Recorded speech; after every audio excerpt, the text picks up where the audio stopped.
कर्ज माफी सहित अपनी 10 अन्य मांगों को लेकर शुक्रवार को जिले के किसानों ने कलेक्ट्रेट कार्यालय का घेराव कर दिया। इस दौरान किसानों ने जमकर नारेबाजी और प्रदर्शन किया। फिर राष्ट्रपति के नाम जिला प्रशासन के अधिकारियों को ज्ञापन सौंपकर मांग की है कि जमीन अधिग्रहण पर किसानों को कीमत का 4 गुना ज्यादा मुआवजा दिया जाए और फसल खरीदी में बोनस भी दिया जाए। इसके अलावा उन्होंने अपनी 10 अन्य मांगे भी प्रशासन के सामने रखी हैं। किसानों का ये प्रदर्शन करीब आधे घंटे तक चला। इसके बाद उन्होंने जिला प्रशासन के अधिकारियों को ज्ञापन सौंपकर मांग की है कि उनकी सभी मांगे मानी जाएं। साथ ही उन्होंने हरियाणा पुलिस पर इंसानों से बर्बरता करने के आरोप लगाकर आज के दिन को काले दिन के रूप में मनाने की मांग की है। किसान नेता अनिल चौधरी का कहना है कि किसानों की सभी जायज मांगों को माना जाए, नहीं तो किसान आगे रणनीति बनाकर आंदोलन करेंगे। में जो केंद्र में सरकार है, 2014 में जब ये सरकार सत्ता में नहीं आई थी, उसके पहले प्रधानमंत्री मोदी जी जो उस समय मुख्यमंत्री थे, इन्होंने चुनाव प्रचार के दौरान में वायदा किया था कि स्वामीनाथन कमेटी की रिपोर्ट को हम अक्षरशः लागू करेंगे और समर्थन मूल्य जो है किसानों को वो समर्थन मूल्य स्वामीनाथन कमेटी की रिपोर्ट मुताबिक देंगे। दूसरा, जो समर्थन मूल्य है उसकी वैधानिक गारंटी देंगे।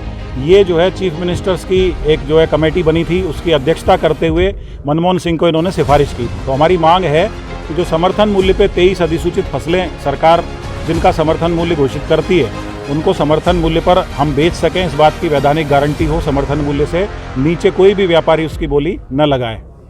दूसरा, घाटे में फसल बेचने के कारण से किसान बहुत ज़्यादा कर्ज में हैं। लाखों आत्महत्या प्रतिवर्ष किसान करता है। तो कर्ज मुक्ति जो है, एक मुश्त कर्ज मुक्ति, चाहे वो सोसाइटी की हो, राष्ट्रीयकृत बैंकों की हो, कोऑपरेटिव्स की हो या और किसी भी प्रकार का जो सरकारी बकाया है, वो किसान का माफ़ होना चाहिए। तीसरा जो है भूमि अधिग्रहण बिल जो 2013 में लागू किया गया था, उसके तहत 4 गुना कम से कम बाजार रेट से किसान को मुआवजा देना था और 70% किसानों की उस क्षेत्र की पंचायत की सहमति लेनी थी। तो हमारा ये आग्रह है कि 2013 का जो भूमि अधिग्रहण एक्ट है उसको विधिवत लागू किया जाए। इस प्रकार से 10 अन्य मांगे हमारी इससे जुड़ी हुई हैं, पर प्रमुखता से जो 3 मांगे हैं वो मैंने आपको बताई। एक, इसमें लखीमपुर में हमारे जो किसान शहीद कर दिए गए थे 2020 के आंदोलन में, उनके जो आरोपी हैं षड्यंत्र के, अजय मिश्रा टैनी, उनको विधान मंत्रिमंडल से बर्खास्त किया जाए। वो 120B के षड्यंत्र के आरोपी भी हैं मुकदमे के अंदर। दूसरा, अभी आप देख रहे हैं कि उन्हीं लंबित मांगों को जो कि सरकार ने कमेटी बनाकर जल्दी से पूर्ण करने का वायदा किया था, वो 2 साल करीब आंदोलन को खत्म हुए हो गए। स्थगित था हमारा वो आंदोलन। 13 फरवरी से पुनः वो आंदोलन स्टार्ट हुआ है। मजबूर हुए हम आंदोलन करने को बल्कि।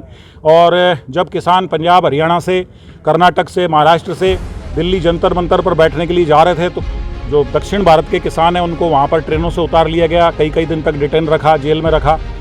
6 किसान हम श्योपुर में भी 151 की धारा का बेजा उपयोग करके अनावश्यक रूप से हमको एक तरह से अपराधी बनाकर 2 दिन तक जेल में रखा गया। 150 किसान पूरे मध्य प्रदेश में गिरफ्तार किए। अभी कल परसों हमारा जो एक किसान युवा था मात्र 21-22 वर्ष का, उसको गोली मारकर शहीद कर दिया गया है। शुभकरण नाम का किसान जो है खनौरी बॉर्डर पर, उसको गोली मार के हरियाणा पुलिस की बर्बरता जो हो रही है खनौरी और खासकर शंभू बॉर्डर पे, उनके विरोध में आज आक्रोश दिवस, काला दिवस हम लोगों ने मनाया है। अपने बाहों पे काली पट्टी बांधी है, घरों पे काले झंडे लगाए हैं, अपना आक्रोश व्यक्त किया है और सरकार से मांग करते हैं कि खट्टर सरकार को बर्खास्त करें। केंद्र के गृह मंत्री जिनके संरक्षण में अमित शाह के ये सारा बर्बरता किसानों के ऊपर लगातार जारी है, उनको बर्खास्त किया जाए। हरियाणा के गृह मंत्री अनिल विज को बर्खास्त किया जाए। उनके ऊपर 302 का मुकदमा लगाया जाए, क्योंकि उनके आदेश पर और उनके संरक्षण में ही किसानों की हत्याएं बॉर्डर पर की गई हैं।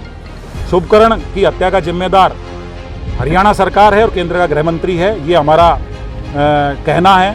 तो उनको उनके पदों से बर्खास्त करके उनके ऊपर हत्या का मुकदमा दर्ज किया जाए। इन मांगों के लिए आज हमने आक्रोश दिवस, काला दिवस बनाते हुए श्योपुर कलेक्टर साहब के माध्यम से माननीय राष्ट्रपति महोदया को अपना ज्ञापन इन मांगों का प्रस्तुत किया है।